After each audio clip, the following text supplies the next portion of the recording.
Let me be real with you for a second. Most people in this country are one bad month away from total financial disaster. Not because they're lazy, not because they don't care, but because nobody ever taught them the actual rules of how money works. And I'm not talking about make a budget. You already know that. I'm talking about a specific threshold that completely changes your financial life once you cross it. That number is $20,000. And today, I'm going to tell you exactly what it does to your life.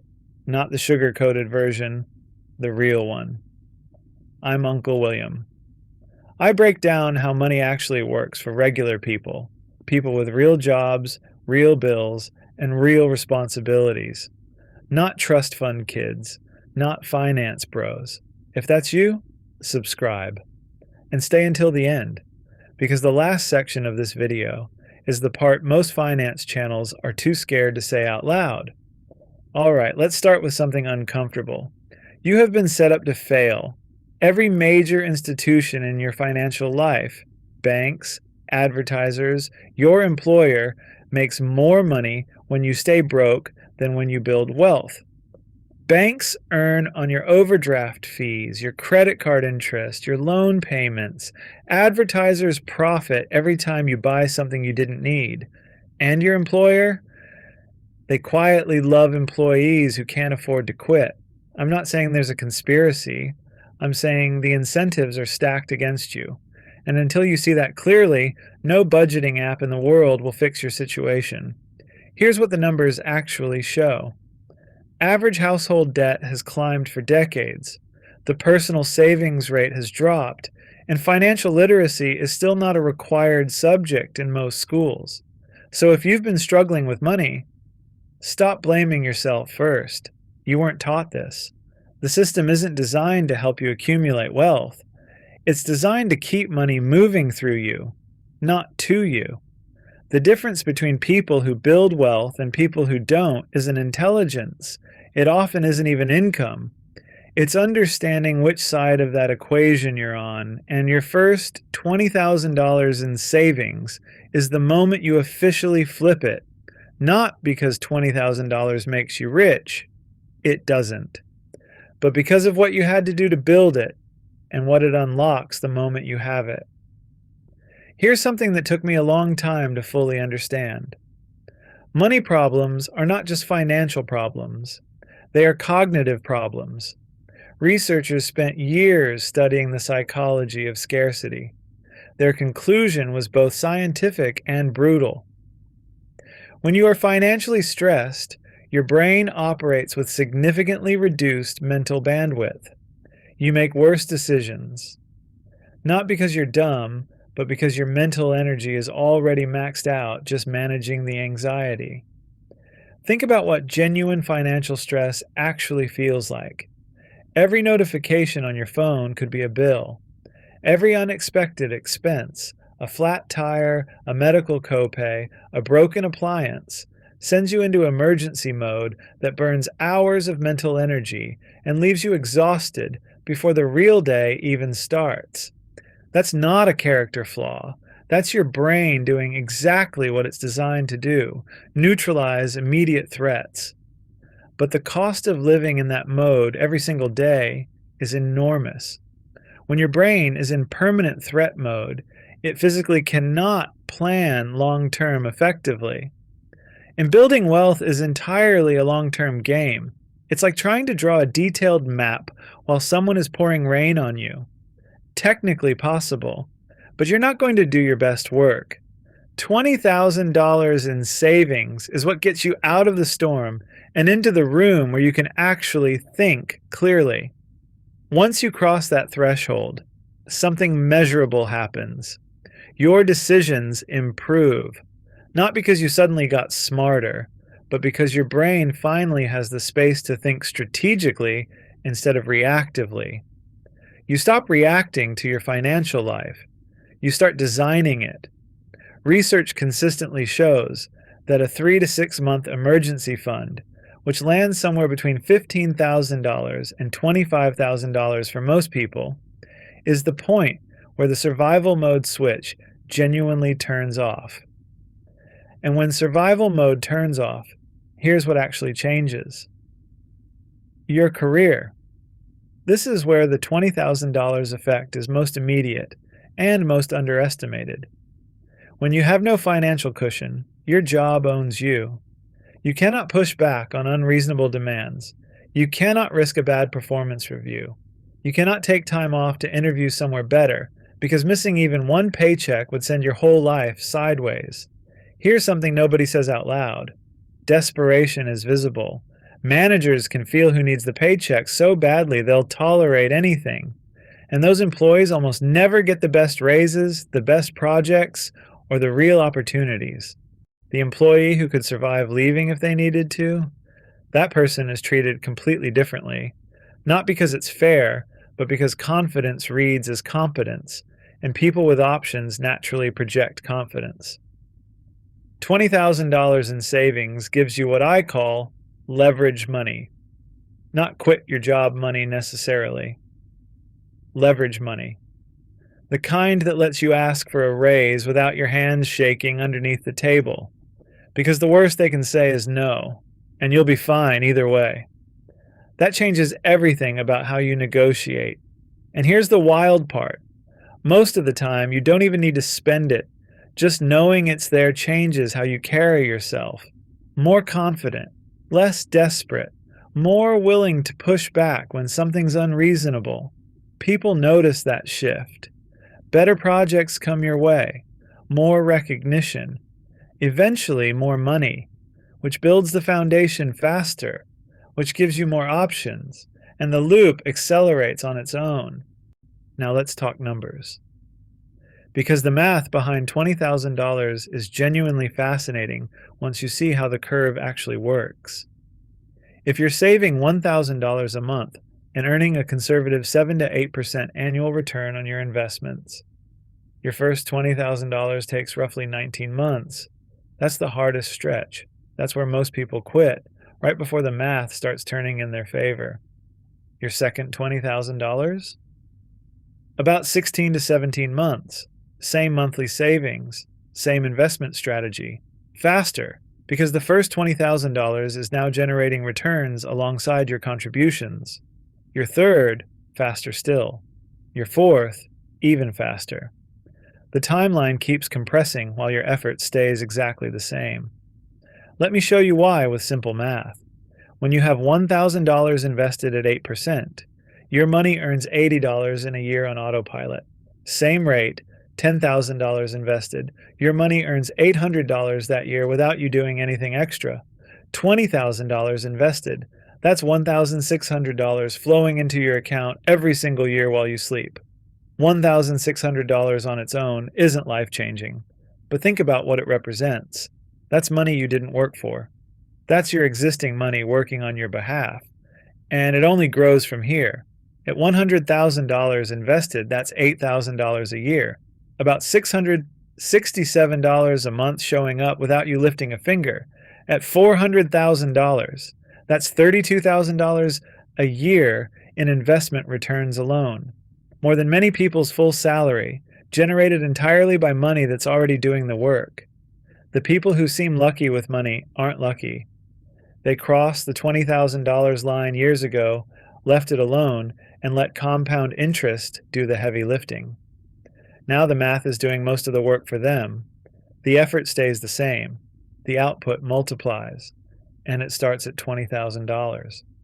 But here's what nobody warns you about the early phase of this journey. It feels like nothing is happening for a long time. You're putting in real money every month. You're making real sacrifices, and the account inches forward so slowly it feels pointless. That frustration kills most people's savings journey before they ever reach the threshold where it starts to accelerate. So let me reframe this for you right now. The slow early phase is not a sign that it's not working. It's just the nature of the curve. Think of pushing a stalled car. The first 10 steps are brutal. Once it's rolling, it takes less force. Once it hits a downhill, it moves on its own. You are the person pushing right now. $20,000 is the crest of that hill. Your only job is to get there. Here's what I think is the most underappreciated part of saving your first $20,000. To get there from zero, you had to build 3 habits that every genuinely wealthy person shares, whether they know it or not. Patience. Saying no to things you wanted, not forever, just for now. Consistency. Doing the boring thing repeatedly, even when it felt invisible. And long-term thinking. Choosing to play a game that takes years to win, while everything around you screams to focus on today. Those 3 habits are worth more than any investment strategy, because strategy without execution is fiction, and you just proved you can execute for months. There's also an identity shift that happens at this point, a real one. You stop being someone who wants to be good with money. You become someone who is. When your identity changes, your automatic decisions change. You don't have to white-knuckle every financial choice anymore because your defaults are different now. Before $20,000, the internal monologue is, I should really start saving more. After $20,000, it's, I am someone who saves.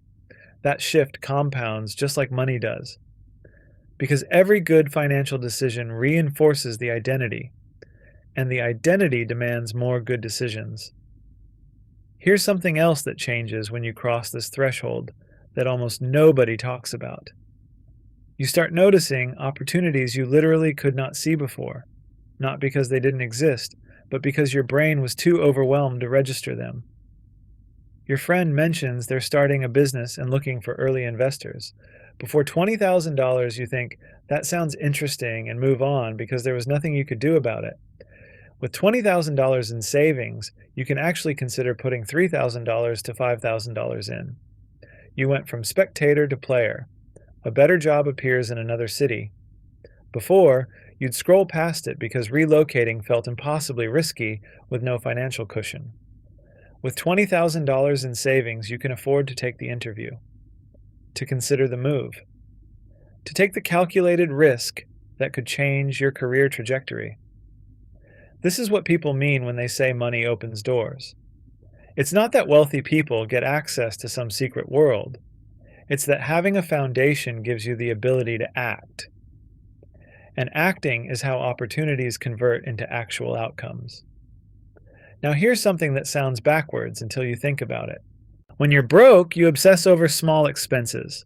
Name brand versus generic. $3 coffee versus homemade. Premium gas versus regular. Every dollar feels precious because every dollar is precious when you have no cushion. But here's the math people miss. Cutting every small luxury on the coffee, the gym, the streaming subscriptions might free up $80 to $120 a month. Real money, but not the kind that changes your trajectory. The decisions that actually determine your financial future are the big ones. Where you live, what you drive, how much consumer debt you're carrying, whether you're investing or just letting cash sit somewhere doing nothing. One smart housing decision can free up $500 to $800 a month. One car decision can do the same. Those are the levers that actually matter. Once you have $20,000 saved, your focus naturally shifts to these bigger decisions, because you've stopped white-knuckling the small ones. And that shift in attention is worth more than any coupon app you've ever downloaded. All right. Now for the part most finance channels won't say clearly. Here are the 4 most common ways people destroy their first $20,000, right at the exact moment it could start changing their lives. Trap 1. The car upgrade. You've been disciplined for a year and a half. Your car is old and honestly a little embarrassing, and you've clearly earned something better. So you trade in a paid-off car for a $35,000 vehicle with a $650 monthly payment. You just converted wealth-building capital into a depreciating asset. That car loses 20% of its value the day you drive it off the lot. You're not just spending money, you're actively destroying it. And that $650 a month, that was your next $20,000, gone before it could even start compounding. I'm not saying drive something unsafe. I'm saying the moment you've built a foundation is the single worst time to blow it on status. Nobody who is genuinely wealthy is impressed by what you drive. Trap 2. The reward vacation. You saved $20,000. You're exhausted and you deserve a real break. Nothing wrong with celebrating, except when a $9,000 trip wipes out nearly half your foundation the same month you finished building it. Celebrate. Rest. Take a trip. But protect the floor you just spent 19 months constructing. A $1,500 vacation is a reward. An $8,000 vacation at this stage is sabotage wearing the costume of self-care. Trap 3. Draining it all as a house down payment. This one looks responsible from the outside. You're buying a home. Isn't that the dream? Maybe. But if buying that house requires zeroing out your entire emergency fund, you've taken on enormous financial exposure at exactly the moment you should be building more stability. One job loss, one major repair, one medical bill, and you're back to zero with a mortgage sitting on top of it. Good intentions do not protect you from bad math. Trap 4. The slow leak. This one is invisible in the moment. You start spending a little more on food because you feel more comfortable. You upgrade a few subscriptions. You buy nicer things because you feel like you're doing well. No single purchase is dramatic. But 12 months later, your savings is still $20,000 because every dollar you earn is going right back out. You're working hard and going completely sideways. $20,000 is not the finish line. It's the starting gun for the race that actually matters. Let's get genuinely practical now, because just save more is not advice. That's a fortune cookie with a financial planning badge on it. Here is what actually moves you from $0 to $20,000 faster than hoping things improve on their own. Step 1. Close the gap or widen the income. Most people try to save their way to $20,000 on an income that makes it nearly impossible. If you're bringing home $35,000 a year and your expenses are $30,000, you have $5,000 to work with annually. That's 4 years to hit $20,000. That's brutal, and most people burn out long before they get there. But if you add even $400 to $600 a month in additional income, freelancing, selling things you no longer use, an evening shift, contract work, you cut that timeline roughly in half. I'm not romanticizing extra work. I know you're already tired, but 18 months of hard beats, 48 months of barely moving forward. Pick which hard you can live with. Step 2. Automate the saving before you can touch it. The biggest lie in personal finance is, I'll save whatever's left at the end of the month. There is never anything left. Money expands to fill whatever container you give it. It has done this your entire life, and it will keep doing it until you change the structure. Set up an automatic transfer the day you get paid. Move your savings target before you can see that money sitting in your account. Treat it like a utility bill, because it is. It's the most important one you have. Step 3. Find one major expense and actually attack it. Spreading your cuts thin, canceling the gym membership, skipping coffee, avoiding restaurants, frees up maybe $80 a month.